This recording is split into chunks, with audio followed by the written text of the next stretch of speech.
This episode of The Havery Show is being brought to you by Heartland Tax and Accounting, 863-385-5020. The following program contains adult language and content. Viewer discretion is advised.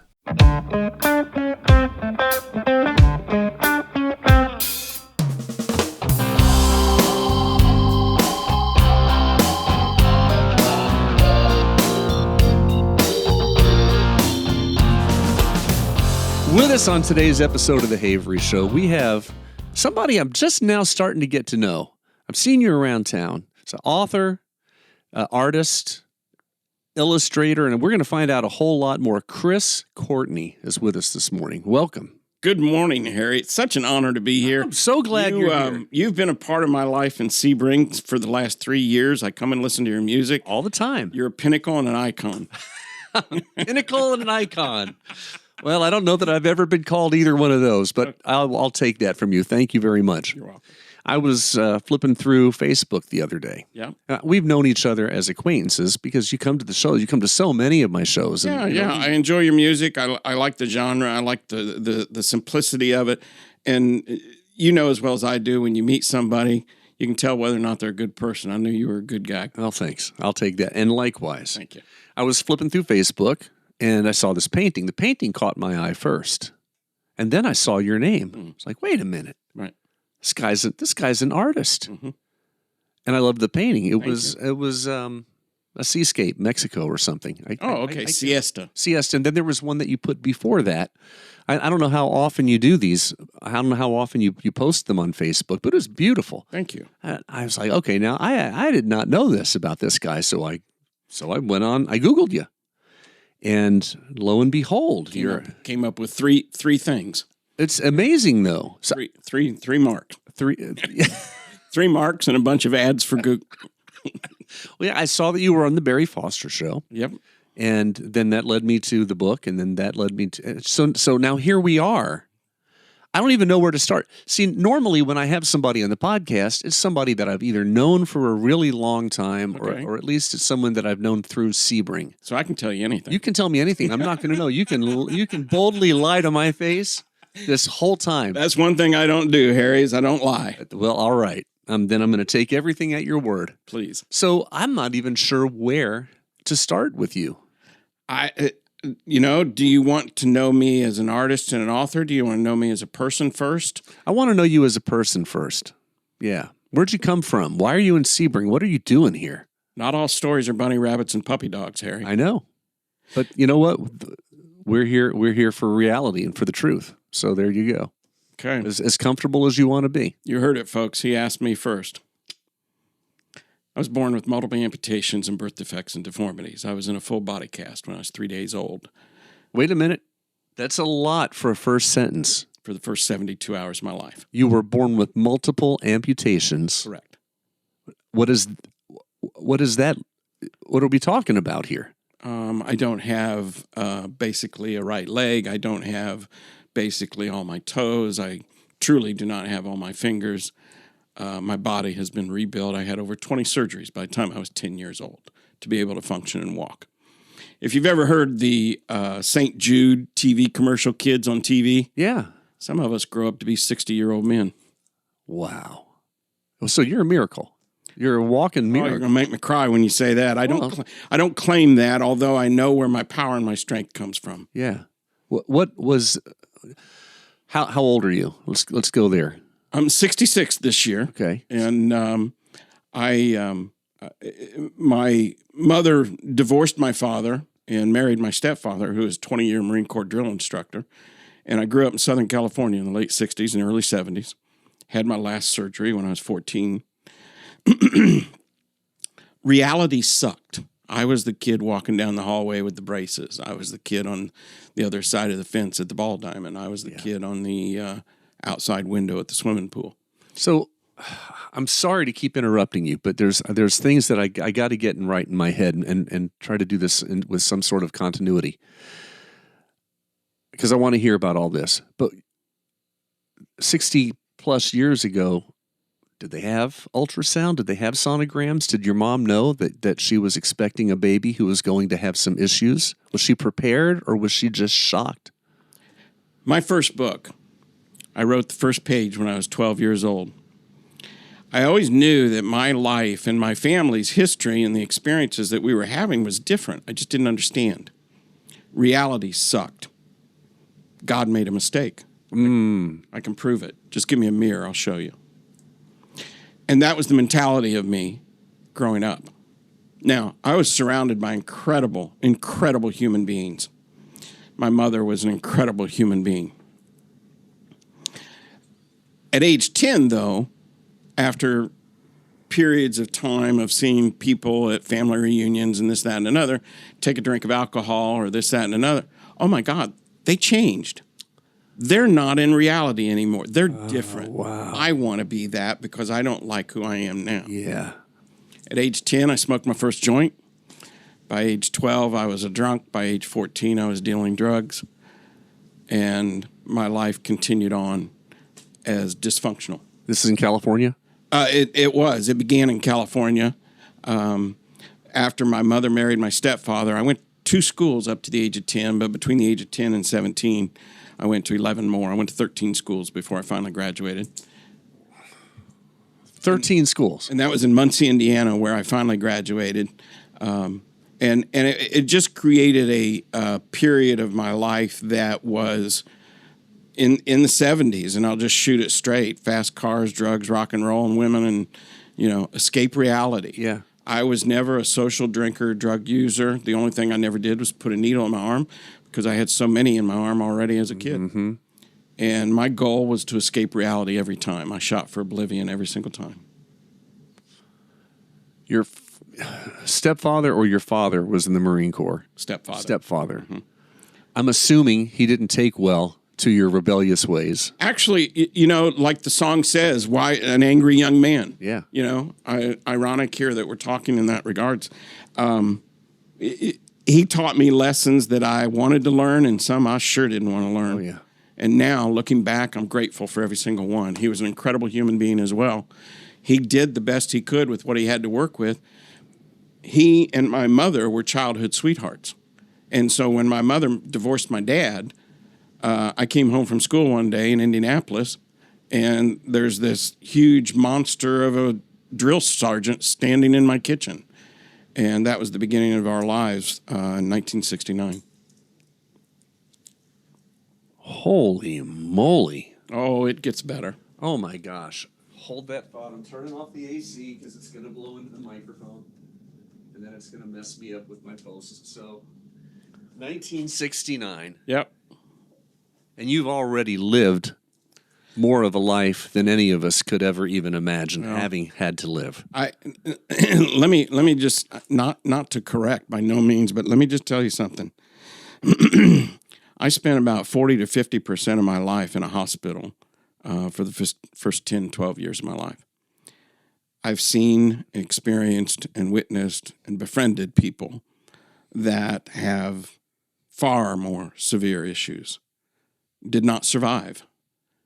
And I'm humbled that the God that I understand, albeit that I've failed on many occasions, allows me to grace a breath of air today. And I'm not saying that I don't go to church anymore. I'm not being a hypocrite. And, I walk out on the tips of his fingers every day sometimes. Mm-hmm. But I know where my strength comes from. Remarkable. Did you ever see the movie Erin Brockovich? Years ago. That was, what's her name? Julia Roberts, was it? Was that? That was based in Hinckley, California. Okay. When my stepfather retired from the Marine Corps, we had a 10-acre farm in Hinckley. It was south of the Mojave Ditch, which at that time they declared was not contaminated. However, my mother was the receptionist for that water company. 8 years after we left Hinckley, she passed away. And that part of my life and component of our history almost didn't make it into my first book, although it was accountable because it was a true story of all affairs of our lives. But it literally was on the chopping block for the screenplay that I developed and wrote. In April of 2019, I won the International Utah Film Festival in Utah and Provo and Sundance for Best Screenplay for that book. This doesn't happen often, but I'm speechless. My head is swimming. It's going in 100 different directions. I don't know which way to take it. And for the first time ever on this podcast, I'm flummoxed. I'm dumbfounded. You're what? I'm flummoxed. Flummoxed. Come on, spell Flummoxed. that. Spell that for your crowd. FLUMMOXED. Flummoxed. The podcast. Is that related to a flamingo? No, not at all. Not at all. But you have got me reeling, and I'm usually pretty good on my feet, and I'm usually pretty good at correcting and coming back. But I don't know what to say right now. This episode of The Havery Show is being brought to you by Heartland Tax and Accounting, 863-385-5020. If you would like to advertise or sponsor an episode of The Havery Show, call 863-381-6831. There's more to my personal. Again, you asked to stay on personal. I branched over into art there. And I'll just fast forward. The 8 years after we left Hinckley, life was tremendously difficult, period. I was drunk and a drug addict. I was at the stage of my life where I was homeless, I was unemployable, I was uneducated. They took away my driver's license for the rest of my life.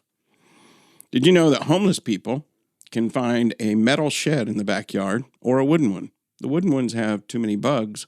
The metal ones make too much noise, but every one of them probably has a tarp to keep you warm at night. Again, I don't know what to do with that. It's okay. How long were you homeless? Little over a year. Again, this is pretty heavy stuff. Yeah. I said in the beginning That's fine. not all stories are bunny rabbits and That's puppy right. dogs. My mother asked for the head of the bed to be put up and looked at me and said, "Kris, do you hold anything against me?" In her 60 pounds. They diagnosed it as colon cancer, but we soon later found out it was poison. Mm-hmm. And I said, no. And the head of the bed was lowered. And without the graphics, she passed away. This is all in my book. You can all read it. The name of that first book is called Norma Jean's Son, S-U-N. It's on my website. You can find it. I will flash that on. Yeah. Yep. Flash that. And 360 days later, the booze and the drugs could not take the pain away anymore. For about 3 to 4 weeks before, I couldn't get numb, no matter what I did. And the sorrow and the ache and the 4 hideous horsemen were my best friends. The 4 hideous horsemen. Mm-hmm. Bewilderment, terror, fear. So I, at the time, was spending a lot of time with a cocaine dealer. And just scared, driven by 100 forms of fear and isolation. Kind of knocked on his door a little bit. Wanted him to answer, but not really. Just south of Muncie, Indiana, I knew where there were a lot of trees and a lot of telephone poles and a couple of big ditches. At 90 miles an hour, I put my head against the headrest. At 95, I put my finger in the steering wheel. At 100, I closed my eyes and flipped the wheel. As that car began to tumble and go airborne down that interstate, there's no doubt in my mind, sitting here with you right now, Harry, to tell you the truth, God reached inside that car and said, "It's okay. I got you now." I've been in the palm of that hand now for 42 years and haven't had a drink or a drug since. 42 years of sobriety. Correct. Beginning on the day that you were going to end it all and be done. It was a successful suicide. It was part of you died. The person that started the engine of that car did not survive. And you came out of it born again. Correct. It took me a couple of years to figure it out as to where that born again strength and prosperity came from. And I was sitting in a place with some friends having some coffee, and a guy came up to me afterwards and he said, "Kris, if you don't believe in God, why are you pissed at him?" And it was a turning point. It was a key. It was a willingness to look further. Wow. So to look further, so did that begin another journey, another whole adventure of finding God or seeking God? It began a companionship, a partnership that allows me to rest my sorrows. A lot of people who know me deeply and personally, and there's only a few, I have about 15,000 acquaintances and 6 friends. Mm-hmm. They will say that, Kris, you've lived and are still living the life of Job. And I have a hard time paralleling my head into that concept, but I can clearly look around and see the evidence sometimes. There's a book called The Screw Tape Letters by C.S. Lewis. It's one of my favorite books. The premise part of it is knowing God as God knows himself to be. This is a journey that I've been on for 20 years. Mm-hmm. It's taken me into the most uncomfortable places. It's in a lot of ways that journey has really messed up my life while also illuminating it. You don't know the light's on until you experience the dark. That's correct. In your book, who is God? Where is God? What is God? In the first book. No, in your book of life. My book of life. Who is God? Yeah, who is God to you? What is God to you? Where is God to you? Grace, mercy, forgiveness, truth, complete, honest integrity. I have zero tolerance for lies. I have zero tolerance for deception. I have zero tolerance for misrepresentation of fact. If you're nothing but a 3, don't tell me you're a 10. Yeah. No falsehoods. No, just tell me the truth no time straight for up. games. I'm with you on that. Yep. I struggle with that. I struggle with it hard because I will allow lies. I will. It's interesting you say allow. Yeah. I probably fail in that area personally as well because I give 100% trust to people straight up, 100% trust to situations. And I've had a number of people. I've had art galleries and studios all across the United States. And I've had a number of people, because of a couple of those galleries and studios, have had difficult challenges. And they will say, Kris, you're the kind of person that gives everything up front. You don't keep anything for yourself. So when the bottom drops out or somebody takes advantage of you, you don't have any reserve or left. Dude, I've had an incredible life. I'm not done. And I've seen and done things that I'd love to do a few of them again, share them with somebody. Yeah. Yeah. Yeah, for sure. Yeah. This episode of The Havery Show is being brought to you by Heartland Tax and Accounting, 863-385-5020. If you would like to advertise or sponsor an episode of The Havery Show, call 863-381-6831. Back to God. Okay. Is God, in your mind, in your heart, in your life, is God all spirit? Or is there a personification of God in some way? Did you grow up with any religious attributes that you've had to work towards or against? Tell me more about that. My experience with God as a child was a visual example presented to me. My mom was an incredible human being, just incredible. There are a few people still alive that knew her personally, and they will tell you that she was the most graceful woman they've ever known. And I was honored and humbled to be her child. I didn't deserve it. And she didn't deserve me. She was a model. She was a beauty queen. She was the starlet of the entire community. And married the tall, dark-haired, successful man. Mm-hmm. And life was wonderful. And then presented with me. So her attempts were to present the choice of God to me, because ultimately there were periods of time where it was like, I can only imagine, I don't remember this, but Mom, why did God make me like this? So that's where it got to the point to where God made a mistake. And it wasn't until I started, living a decent life, not trying to escape reality, And I've said this often, and I've said this to other people, that drugs and alcohol gave me the ability to accept who I was. Sobriety and God gives me the grace to live with who I am. Wow, that's deep. That's really deep.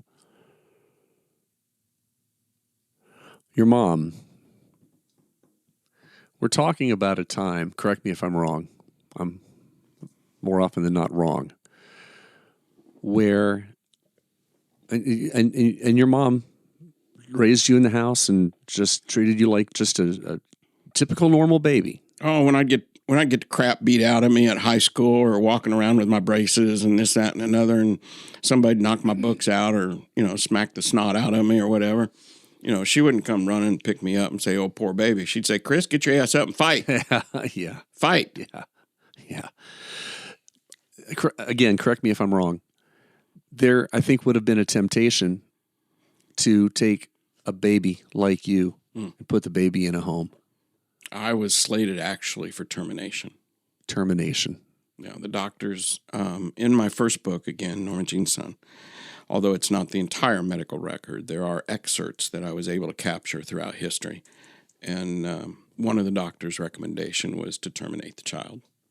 That was even an option? In 1959, yeah. No kidding. I have cat tendon in my arms and legs. My right foot's been rebuilt 4 times. They expected to cut that off by the time I was 40. I've touched 45 states. I've lived in 27 of them. And I've almost always been south in warm weather. Mm-hmm. I mentioned that screenplay in April of 2019. 2019 was very successful. I signed a contract with some very talented actors. We were scheduled to sit down February 10th of 2020 in Los Angeles with our executive investor for $3.5 million for production. That meeting was canceled. 20 years of my life work evaporated into memories and trophies that day. And it was devastating. It was like, okay, God, I hit a home run and I got thrown out going into home. I had a house up in Winter Haven, Lake Alfred, and severe depression. And there are people that have lost so much more than me during that process. I won't get into the political or any of those discussions, but that process killed a lot of people, physically, spiritually, mentally, emotionally. Absolutely it did. So I decided, I'm originally from Indiana. I hadn't been there for over 30 years. So I sold the house in Lake Alfred and bought a home up in northern Indiana, just south of Fort Wayne. Negative 40 wind chill. Oh, no. We'll make decisions for you. So I called my editor and I said, "Hey, I got an idea for a new book, purely fictional. Let's put it in a fictional town called Lakeland, Florida. And the synopsis is, and it's the book you have in front of you, Florida Retirement is Murder. It's a collection of overgrown senior citizen dysfunctional children inside a Florida gated retirement community on an amateur sleuth adventure to find the killer among them. It's a comedy and a satire, and if you like audiobooks, my narrator, it's her debut recording. No kidding. And our team won Best Cozy Mystery of 2023. Wow. And here, look, a squirrel. You painted that, I'll bet, didn't you? That painting is called Beach Chair. There's a young lady. Let's see. She bought that at an auction. I think she's in North Carolina now. So that painting hangs in North Carolina now. Fantastic. Wow. This episode of The Havery Show is being brought to you by Heartland Tax and Accounting. 863-385-5020. If you would like to advertise or sponsor an episode of The Havery Show, call 863-381-6831. There's more to this book story that is both a blessing and a burden that has happened with this book. Tell me. June 18th of 2024, after being in Sebring, Florida for 2 years, sold the house in Indiana, used all that money for promotion, book signings, book appearances, promo, all of it. June 18th of 2024, last year, sold more books that day than the entire year combined. No kidding. At midnight that night, Amazon deleted every single paperback record and review in the United States in the United States only. Google sent me a message at midnight and said, your website has received higher than predicted traffic, and we've throttled access. 3 days later, Throttled access? 3 days later, Facebook sent me a message and said, we're not going to delete your page, but we're no longer going to recommend it. Why? Great question. I can tell you that there are legal proceedings and information tied to this through the Federal Trade Commission for violation of antitrust, Sherman Law and Clayton Act. In September of 2023, 18 U.S. states, including Puerto Rico, sued Amazon, Google, and Meta for this very issue. At the time they sued them in September of 2023, they'd already censored and removed and throttled over 4,200 artists and authors. When they got me on June 18th of last year, they were already over 4,000 for 2024. Predicted right now is they've probably censored and manipulated the market for almost 20,000 authors and artists. To what end? I was ranked 9th in Canada and 21 on the planet Earth.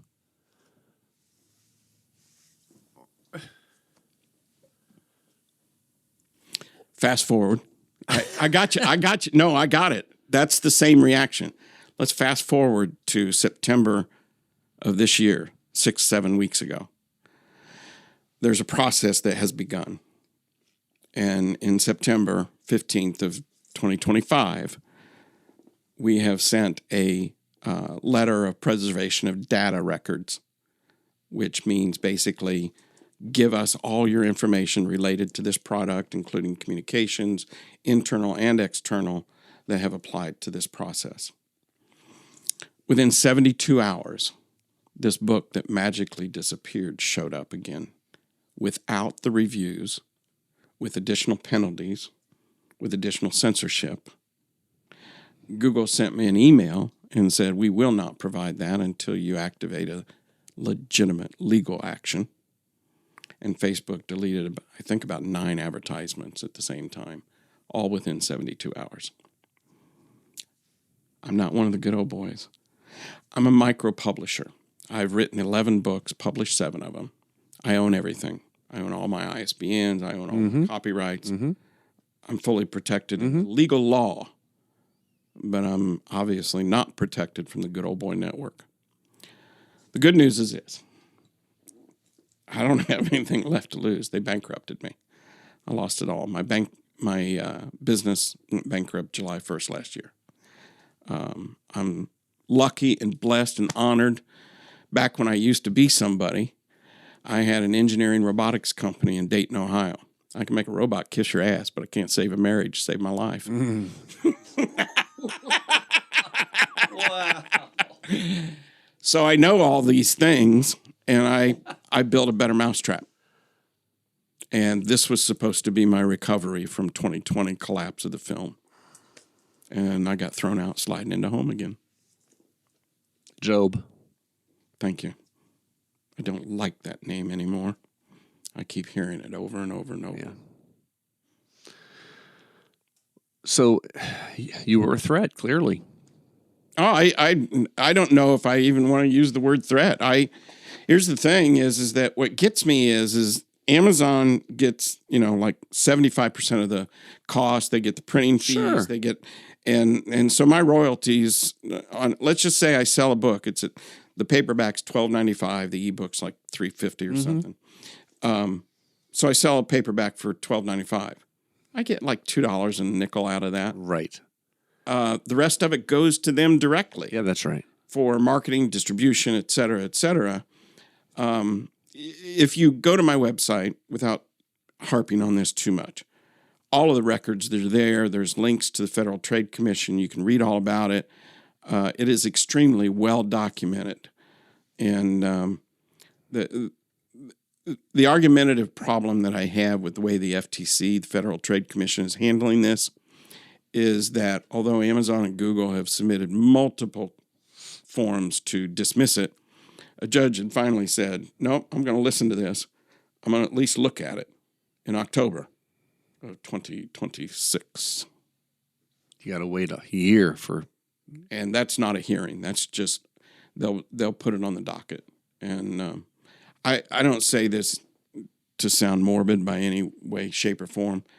I'm going to go ahead and we are looking at legal litigation to be submitted in federal court in Miami, and that could probably happen very soon. But based on everything, unless there's an offer of a settlement, I'll be dead before it's ever resolved through the Federal Trade Commission.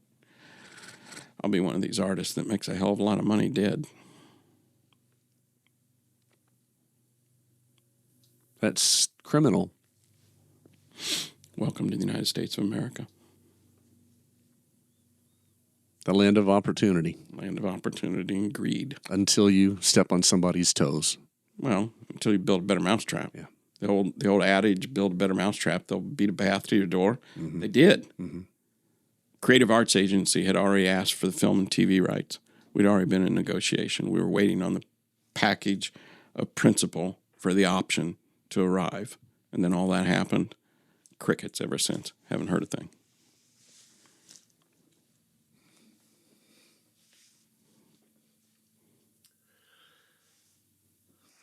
Now, with all that being said, let's talk about opportunity and hope. Well, let's do that. But opportunity and hope is that when I came to Sebring 3 years ago, I made it a point to donate books to all the local community libraries. There's tons of people. I think the main library's got 2 or 3 copies, and I'm humbled and I'm honored. And there's a lot of people that have read it, and they're screaming for the second and the third. I've already drafted the outlines, but I don't want to push those out because they'll get shot down again. So it's on hold. Man. My head is swimming. It's swimming right now. No. It's fantastic.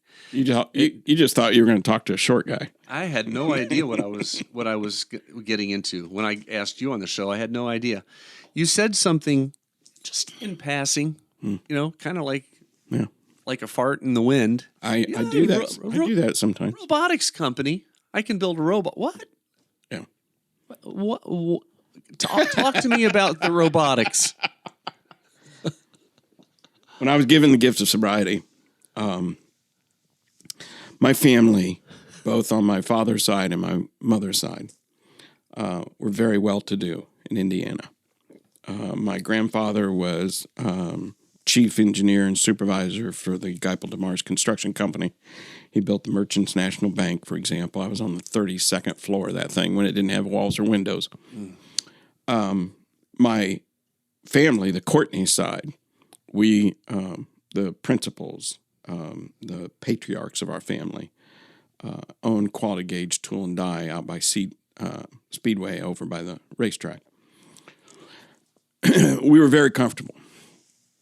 Dad paid cash for a house in 1967, yada, yada, yada. He was an engineer. My family was an engineer. My grandpa's first job in Muncie, Indiana, my dad's first job in Muncie, Indiana, my first job in Muncie, Indiana was at Progressive Tool and Die. And my last name was Courtney. So you're going to be an engineer, period. Mm-hmm. So my first job at age, you'll get a kick out. My first job at age 17, in 1976, was sitting in front of a bandsaw with a piece of metal, cut it in half, put one half over here, put another half over there. That's all you got to do. And just sit there and cut metal. That's all you got to do. 1976, $9.50 an hour. Okay. Right? Yeah. Yeah. Somewhere along 20th day or whatever, I was bored and fell asleep one day. Didn't cut too many blocks of metal that day. At the end of my 30-day promotion, they kind of looked at me and they said, "Kris, you're a Courtney, but man, there just ain't no way." So I wasn't going to be an engineer. And of course, I'm 16, 17 years old. That big money was going to pot and drugs and booze anyway. And I had a 66 Chevy Caprice with a 9-inch foam tilt steering wheel. Craig Quadraphonic 8-track stereo Oh, system. yeah. Dude, I was somebody, right? And so I just proceeded to just still be a jackass. I can use that word because you like that word too. I have used that word very recently. 3 days before the blizzard of 78, I was staying with my grandma. Nobody wanted me, and I didn't blame them. But my grandma kind of gave me a place to sleep out of guilt, maybe through family or whatever there in Muncie. And I told her that morning, I said, hey, I'm going to go up to Logansport, Indiana. I'm going to go visit my Aunt Charlotte and Uncle Fred. She said, well, okay, be careful. Now, mind you, I couldn't afford dual exhaust, so I'd already crawled under that car and cut it off with a hacksaw. Uh-huh. So I drove up to Logansport, Indiana. And if you don't know much about Logansport, Indiana, Nope. You have to drive into a hole across railroad tracks to get into it. Okay. Right? And at that time, it had 25,000 people, 27 bars, 7 whorehouses, 2 strip joints, and a biker's club, and a mental hospital, and a railroad station. I was home, baby. Wow. I was at a party. I was at a party. Now, mind you, I'm only 5'3", right? So, and this is the mid-70s, dude. I'm slick, man. I got game. So I had tight pink nylon polyester slacks on. Had a silver silk shirt, mirror sunglasses, corduroy tilt hat, and 3-inch pink Elton John shoes on. What a picture. I'm standing in the corner at this party smoking a joint. This girl walks up to me and grabs it. Doesn't say a word to me, just grabs it. Turns it around, shotguns. For your audience that doesn't know that, she just blows smoke at me. Well, somehow she had a kid, 4 or 5, yada, yada, yada. And I was still an idiot. And that was Logansport, Indiana. And everybody had a nickname. And we were sitting around a party one day, and we were putting purple microdot acid inside a Stroh's beer. And this guy named Gary across the room, I don't know why I remember it. Hell, I was blown out of my head. He looked at me and he said, Kris Kringle, Santa Claus. So my nickname was Santa Claus. And I used to shoot a lot of pool. Yeah. And won a couple tournaments. Yeah. And that did one thing for me. It allowed me to wake up at 6 o'clock in the morning hungover. And by 7 o'clock in the morning, I had money in my pocket to drink, get drunk all day long, hustling pool. And that was my life for 3 years before my mother died. Were you a true hustler, where you would kind of tank a few games and let people think that you didn't know what you were doing and that you never win the first one? I didn't think I would ever play pool again. I had a set of sticks. I had a set of really nice sticks when I was up in Indiana. I'd carried them for years, all across the country, all my studios. But I don't like going into bars. I'll go into them. I'll go listen to music. I go to listen to you. But I thought, you know what? I'm selling everything. It's the book. I'm promoting. I'm not going to shoot pool. So I stuck them in a yard sale, sold them. These are like $800 sticks. And I came here to Sebring and found the BC Billiard. Yeah. And Bill. Yeah. And all that. Yeah. Oh, what a great place. Great place. And I'm a member of the Elks. Benevolence is a key part of my soul. Mm-hmm. And they have a pool table, and we have fun there and love the people there. And so now I'm shooting pool casually, but they don't like it when I win. So I try not to play every week. It's a small town. Your reputation as a hustler will spread pretty fast. I think it already did. Did you at least cash in on a few before you let the cat out of the bag? No, well, I'm one of these people. I'm very transparent. Okay. I just, Wow. This episode of The Havery Show is being brought to you by Heartland Tax and Accounting, 863-385-5020. If you would like to advertise or sponsor an episode of The Havery Show, call 863-381-6831. Pool hustler, artist, author, robotics engineer. more about the robotics. You kind of jumped over that a little bit. Yeah, no, I was talking about my family being engineers and everything. And when I was given the gift of sobriety, it was clear I had a daughter. I was failing at life. I had not established myself with principle or integrity yet, although I had those fundamentals in my heart. I hadn't started to express and build upon those. Okay. So I just simply made a conscious decision. It's time. It's just time. And so I did a 2+2, Indiana University in Purdue, and was taking 22 and 24 credit hours a quarter, pulled a 3.8, was hired before I graduated, and started at Thompson Electronics RCA in Marion, Indiana. And that begun my career. And a couple of jumps here and there, and I ended up in Dayton, Ohio, working for this incredible company and this incredible supervisor. I will forever, ever be humbled to him. And he came into my office one day, and this is in 1994, something like that.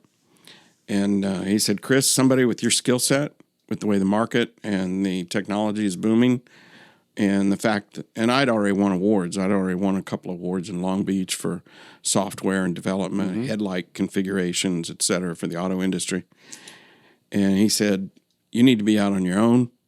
I'll be your first client, and you can still utilize this office, but start your own business, and let's get you going. Well. And he did. And I made a lot of money. Married my socialite wife in a tropical garden in the Caribbean. Married your socialite wife. Yes. In the Caribbean. Wow. My daughter is a product of my first marriage. My son is a product of my second marriage. Unfortunately, both of those ladies have passed on. I was alone and single for a lot of time. I moved to Dayton, Ohio. There was a little bit of a turnabout there, but long and the short of it, we just became best friends. And I just finished a contract where I'd worked a little over 200 hours in 1 week. Most money I ever made in 1 week was that week. I made $26,000 that week. And I said, wherever you want to go, we can go. And so we decided we were going to fly. I forget where we went. We went Bermuda, I think. And we was just about ready to go. And she said, well, why don't we take our birth certificates? And I said, oh, no, why? And she said, because you didn't need passport or anything at that point. And she said, well, we might want to get married. And we were living together. So, I said, no, we don't want to do that. We don't want to do that. And, but we did. Both of us standing there with tears in our eyes getting married. In a tropical garden. Yeah. And I had a lake house in southern Indiana, in Madison, Indiana, on Hereford Lake. That was going to be my forever home, I thought.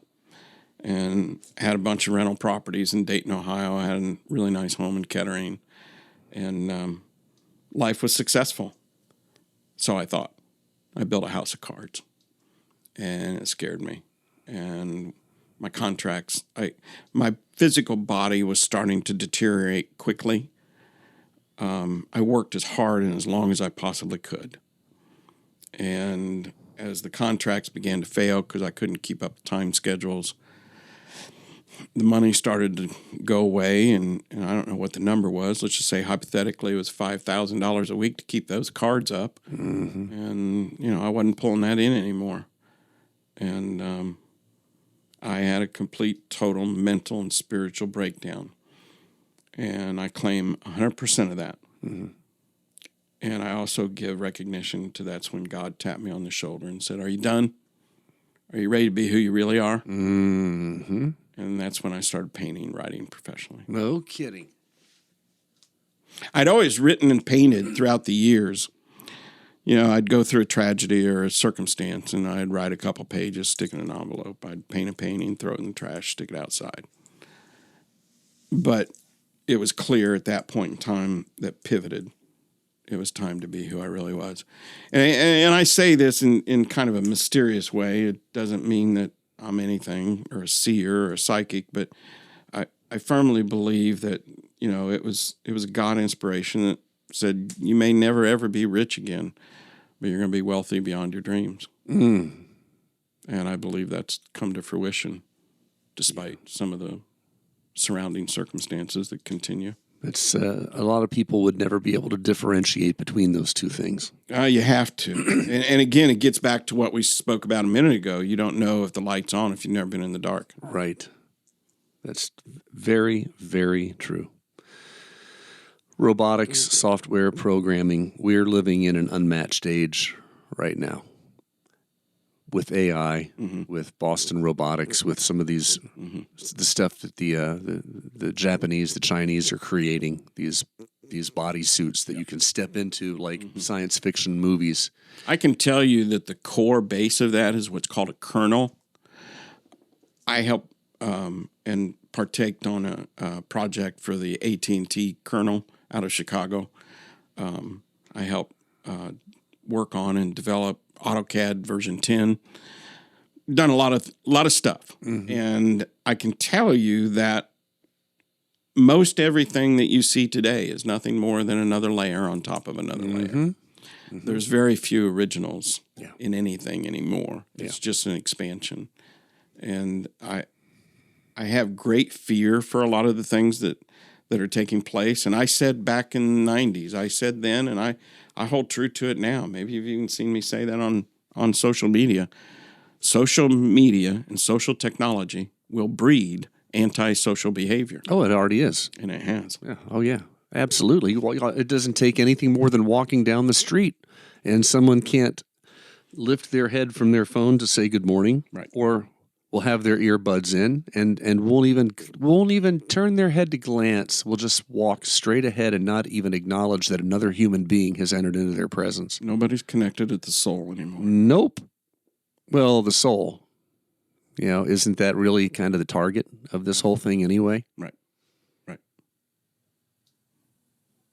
It's very sobering. It is. It's a sobering time. It's exciting. It's an exciting time to live, but there's so much opportunity. Oh, yeah.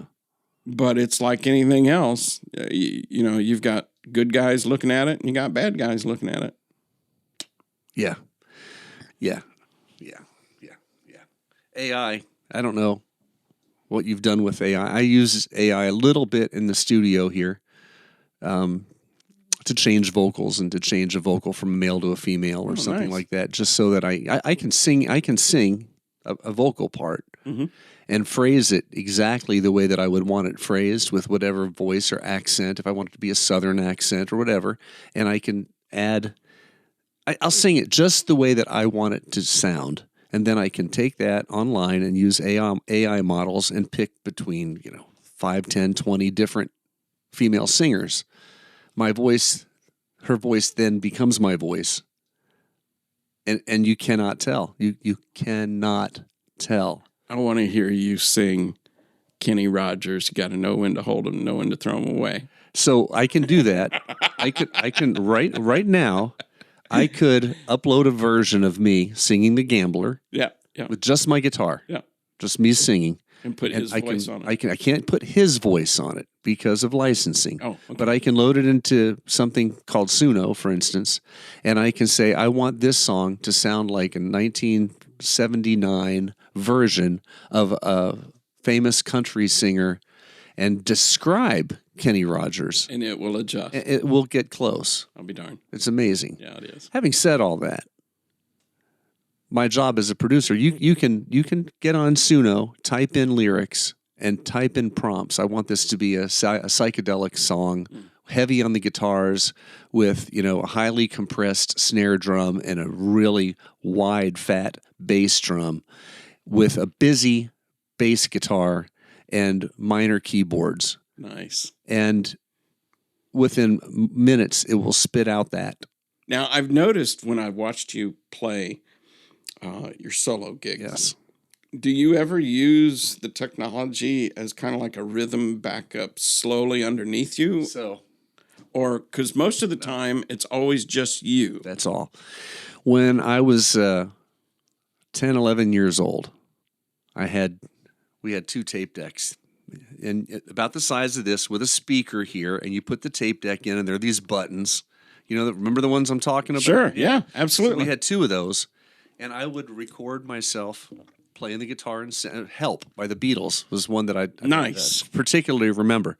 I would record myself playing and singing, and then I would rewind it, hit play, and hit record on this one, and then play along with myself. And then I could take that and I could bounce it back and forth as many times as I wanted. So I started recording stuff when I was 10, 11 years old. All that to say, when I was 17, 18 years old, I was using that same stuff to record backing tracks. By then I had a drum machine and a keyboard. Nice. And then I got a multi-track cassette recorder. So I was recording karaoke tracks before there was anything known as karaoke in the United States. Nobody knew what that was. Too cool. But I was recording backing tracks. So I would show up with my guitar and my microphone and my speakers, and I would play these homemade tracks that I would, play along to. And I would leave out the main guitar and I would leave out the main vocal. I had background tracks and singing, everything. Mm-hmm. I used those for years. And then I quit. I quit doing solo stuff. Mm. I got a job at Bible Fellowship. I became the music director out there, and I didn't do solo work anymore. Okay. I still played with the band. The band has played nonstop for 41 years now. Mm-hmm. And then in 2017, manager of Publix, they're going to reopen the Publix here in Sebring. They did a remodel. Okay. McNamara. Gotcha. And he said, "Can you bring the band in?" I said, "The band's going to be too loud. I'd love to do it." He said, "Well, can you do it by yourself?" And I said, I don't do that anymore. I quit doing solo shows years ago. And he said, "Well, give it some thought." What had happened is during the breaks, when my band would play, during the breaks, I would grab my acoustic guitar and sing songs during the breaks so that the music would go the full time. And I started singing these songs that I hadn't done in years. And I thought, well, this is kind of fun. So in 2017, I brought back my solo show. But I brought it back with no gimmicks, no tracks, no loops, no drum machine, just me and the guitar. You mentioned about keeping the sound going. I've noticed at some of your shows, you don't take breaks. I don't. I mean, you do 3 hours straight? 3 hours normally, 4 hours if it's a Sunday at Faded, 4 hours with no breaks, yeah. Man, that's a bunch. It's a lot. It's getting harder. As I'm getting older, it's getting harder. But, I'm an average singer and a slightly above average guitar player. So I figure if I can't give them excellence in music, I'm going to work my ass off. No for it. Disrespect to your guitar playing, I would reverse that phrase. Okay. You're an above average singer. Oh, well, thanks. By far. Thanks. By far. I don't see it, but thanks. I've been very blessed. I just wish you'd do some Amos Lee and all those things I shout out at you, and you say you don't know it. You shout out Hootie at me. Hootie. Yeah, that's Hootie's on the horizon. Yeah. It probably. And the stuff that we were talking about before we started rolling the tape, that's going to affect what I'm able to do in the future. Yeah. But I'm trying to branch out. I'm trying to do more 90s, 2000s. Nice. Amos Lee is great. Oh, I was listening to him before he got popular. He was just good. The one that I thought that you would probably catch on to and do is the one where get down to the bottom of the barrel and work my way back up. Yeah. You know which one I'm talking about? No, I don't. I'm going to have to look that up. Down to the bottom of the barrel, I think might be the name of it, actually. Mm-hmm. If you search Amos Lee, bottom of the barrel, you'll find it. Yep, I definitely will. I've been focused a lot on learning all this crazy Irish music. And people are raving about it. You're doing a heck of a job. I don't know about all that, but I told Bob back in March, I said, if you want to try this, I've got a half hour worth of music that I can do. We can try it. And I said, I'll add as we go. That was back in March, and now I've got over 3 hours of Irish music. It's crazy. It's some of that music is crazy, but it's been a lot of fun stretching out and going into new territory. I just pray to God he doesn't decide to open up a German pub or something like that, because I'm gonna have to say no to that one. But I've enjoyed it, and I like playing there. It's got a really cool vibe. Yeah. It's a lot of fun. But I made the mistake, I guess, of putting on my posters way back then new songs added every week. So I've tried to live up to that. I haven't hit it every time. There's been a few weeks I just couldn't. But I try to. You've got a pretty good following here in town, so people are kind and patient with you. I am super thankful for the people that come out to my shows, and you being one of them. Thank you. I really, really am. And I've developed... I don't stay long, but I always enjoy listening to you play 4, 5, 6 songs. Well, thanks. I like it. I like it when you're there. It's bless you. Thank you. There's certain people that are very encouraging to me when they show up. Others show up, and even if I appreciate them, it's not as encouraging, but I still love them. I don't know if that makes any sense or not. This episode of The Havery Show is being brought to you by Heartland Tax and Accounting, 863-385-5020. If you would like to advertise or sponsor an episode of The Havery Show, call 863-381-6831. But you always encourage. It's the same way when people come to my art galleries and studios when I have them. When I first got here at Sebring, my first exposure to Sebring was I had a studio and a gallery in Venice. I had a pool home in Northport. This is 2014, so 11, 12 years ago, and in the old Kentucky Military Building on the island. And I drove up here to Sebring, and I saw a couple of houses. Was going to make an offer on one, actually. And I'm glad I didn't at the time. The investment side of the equation doesn't matter, but I always fell in love with Sebring. And when I was in Indiana writing this book, putting it together, I knew, okay, I'm going to Sebring, and this is where I'm going to do it. Sebring is a retirement community, and perfect place to launch it and develop an audience. Yep. And it was, and it is. Yeah. That's why I was ranked 8th and 9th in Canada and 21 on planet Earth. There it is. It hit. And so I'm really grateful for Sebring. I'd made an offer on a big building in the Circle. I've always had an optimistic vision of a gallery and a studio down there. Oh, it could be really beautiful thing to have. 2 years ago at the race, at the 12, when the Legacies were there, I was honored and humbled. Barry Foster had interviewed me on ESPN, and we went up with the legends up to the Alan J Suite and everything. And me and John had talked about, because he does a lot of woodwork, John the Mayor. Yeah. And we had talked about how he wanted to see a studio or a gallery established as well. Yes. And I told him, I said, you know what? I'm on. Let's figure it out. Let's make it happen. I'll be the worker. I'll be a soldier, whatever we need to do to make that happen. And we've never come full circle on that conversation. Hopefully that can happen in the future. I think it should. I've always said to myself that circle, with no disrespect to the bars and everything, but that circle needs an artistic art flair somewhere, somehow. I couldn't agree with you more, and I don't see why the Highlands Art League wouldn't want to participate in that too, as a way of pointing people down to their places down there. Have you done anything with the Art League? Have you done any showings or anything? I have not done any showings. I was in communication with them when I first got here, and with the idea of me teaching an abstract expressionism class. Submitted the proposal to them. They didn't quite agree with the way that proposal was set up, so we couldn't come to an agreement. Okay, fair enough. But I do absolutely agree that having some sort of a studio, without question, it would be a huge success. I think, without question. Yeah. I'd already scheduled it. We were going to do an international abstract expressionism show in Winter Haven at the Advent Fieldhouse, and that was scheduled for April of 2020. Again, timing. There's a building where Dino's collectibles place. That's the one I made an offer on. Yeah. And we weren't able to come to terms on money. It's too bad. That would be, wow, what a great spot for a gallery. It was for sale, and I did make a letter of intent offer, but we were not able to come to an agreement. And from what I can tell, whatever was down there in the bottom is no more. It's not. They've moved. They've moved over by the police station over in that area. So I don't know what's going to happen with it. I don't know who's going to be moving in. I don't know what's going to happen, but it's too good of a location to sit empty for long. But it is. Man, wouldn't it be a beautiful gallery? It is. And look, I don't even need to buy it. I mean, if the city or the county wants to come to terms with a workable arrangement for 12, 18 months and put a footprint. Yes. A lot of my galleries and studios, my first art gallery and studio was in Oxford, Ohio, home of Miami University. And then my second was in Santa Fe, New Mexico. My third was in Paducah, Kentucky. In the arts. Paducah! Yeah.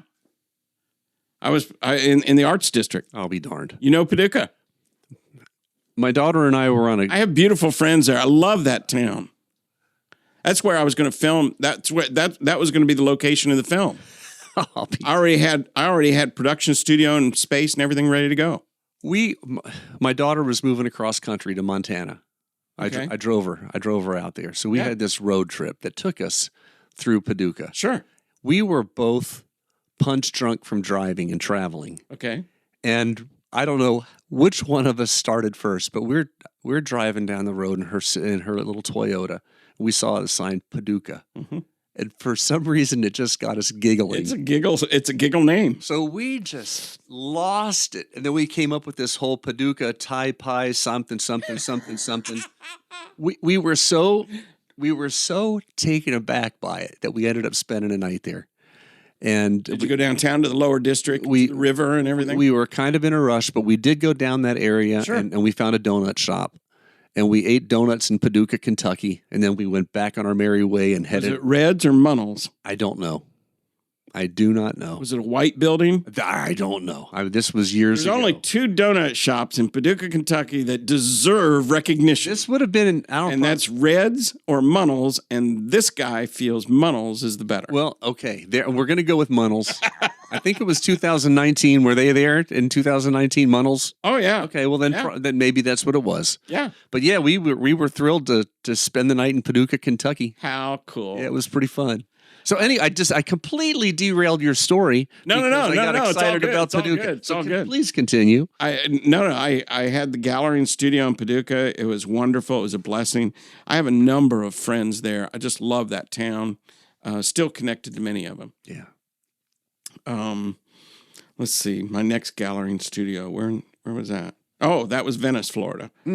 Beautiful area. My goal was, when I closed my Ohio Art Gallery and Studio, was to aim towards the film project. Okay. I knew exactly where I was going, and my thought pattern process was east, west, north, south of the United States to build the foundation, to solicit for book and artwork promotion work.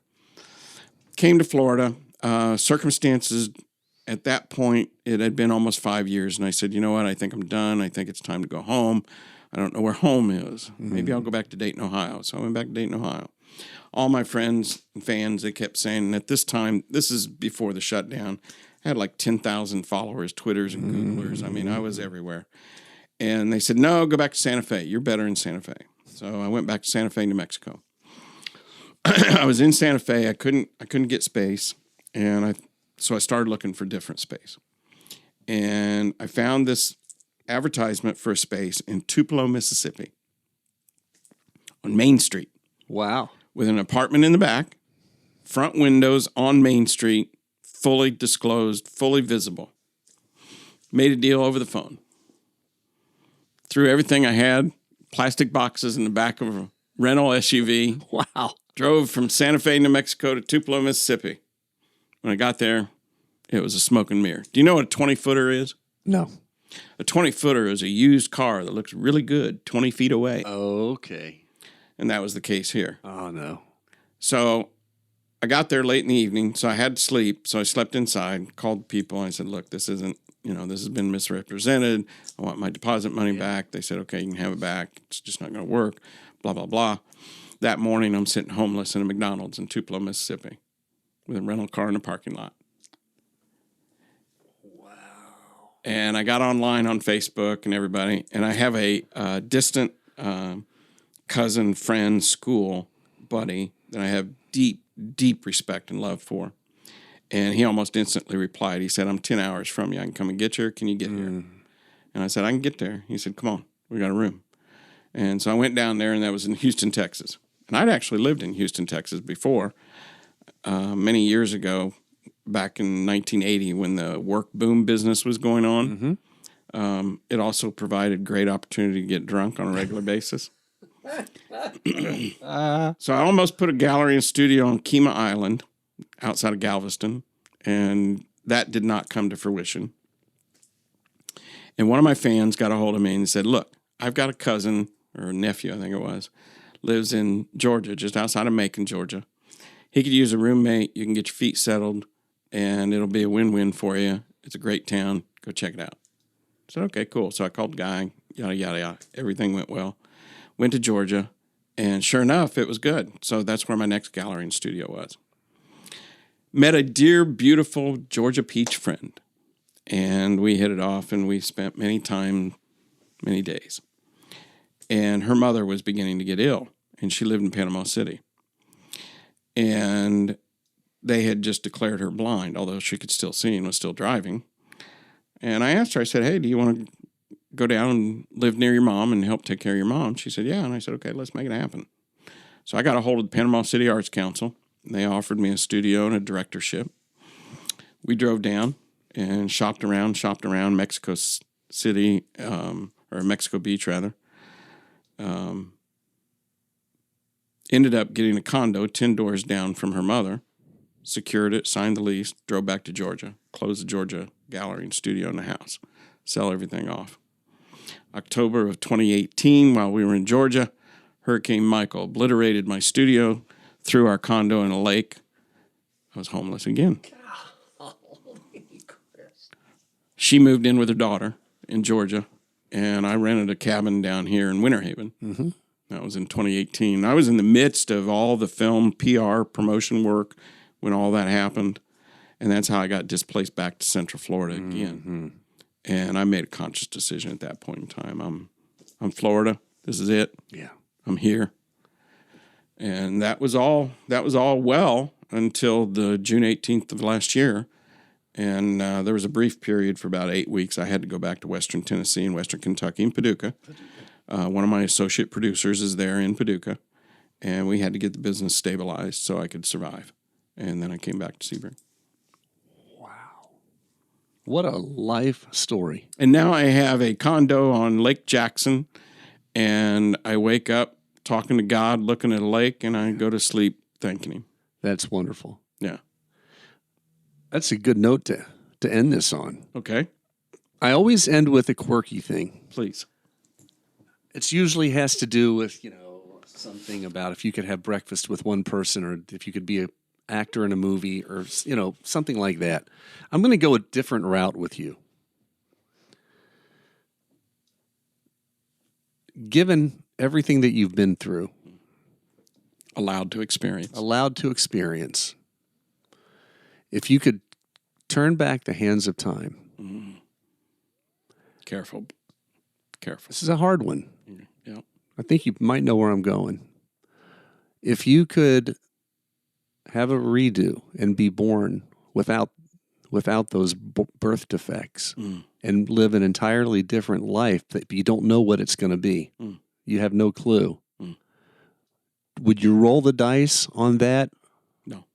You would keep what you got. Keep what I got. Yeah. Keep what I got, and it's just and to catch on what you had talked about in that description. My goal in life right now is to commit as little sin as possible so I can have lunch with my mom again.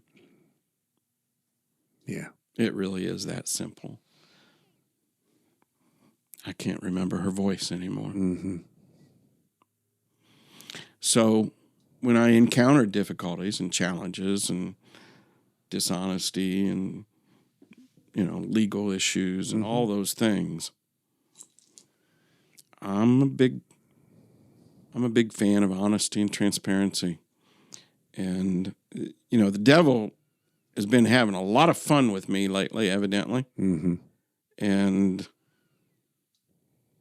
good news is my blessings are still right and square in front of me. Yeah. And I know where my armor and I know where my strength comes from. Mm-hmm. Don't get me wrong. I'm prone to walk way out on those fingertips sometimes. Sure. Yes. And temptation is temptation. Mm-hmm. And I'm not a saint. Mm-hmm. But I'm forgiven. That's right. Yeah. Thank you for being here. Thank you. God bless you. I will see you around town. You will. I'm quite certain I will. Absolutely. One of these days, I'm going to hit you with an Amos Lee song or a Hootie, but don't look for it anytime real soon. Are we going to talk about this, or are you going to? Oh, yeah. Well, look, here's the book, and I put a bookmarker in there. Okay. And you can look at the bookmarker if you want. And there's a all card, and I've autographed it to you, to Yes. Harry, with my signature. And that'll be worth about $1,700 when I'm dead. This is my bookmarker that I created. It's one of my paintings. That painting right there is called ACT, A-C-T, God Bless America. And that painting was, I crafted that, and that painting hung in the United States Capitol building, Washington, D.C., underneath United States Speaker of the House, John Boehner. No kidding. And I have some other famous paintings. I have one called Finished Nude that actually is an ink painting. Yeah. I don't know where that is. I know who's got it, but I don't know where it is. That painting was the featured cover art for Coldplay in September of 2010. No On kidding. their international website. I'll be darned. So I've had a couple good successes. Yeah, I'd say so. The pencil that you're holding up, I give that to whenever I do book appearances and everything. And then you got a little eraser that you'll never be able to use because I'm not allowed to sharpen the pencil ever. never, All right. never, ever sharpen that pencil. And your question is to why? Yes. That's for me to know and for you to find out. Fair enough. I can live with that. And I'm going to Okay. put this in I'm put both of these on my desk in there in a place where I can look at them often and look forward to hearing the rest of the story. Absolutely. You know, I can't thank you enough for this. I appreciate your time, your energy. I know that you have a huge fan base and people that love you dearly. I'm just humbled and I appreciate it. If anybody's interested in my art or anything about me, they can just go to my website. It's chriscourtney.com. It's really simple. All right. That will be flashing on the screen as you say those words. Thank you. Thank you very much. Have a great rest of your day, and I'll see you around town. I'll see you soon. Yes, sir. Thank you. Just like that. Thank you, Harry. Thank you. You did great. Yeah. What a story. I don't even... The Havery Show has been brought to you by Heartland Tax and Accounting, 863-385-5020.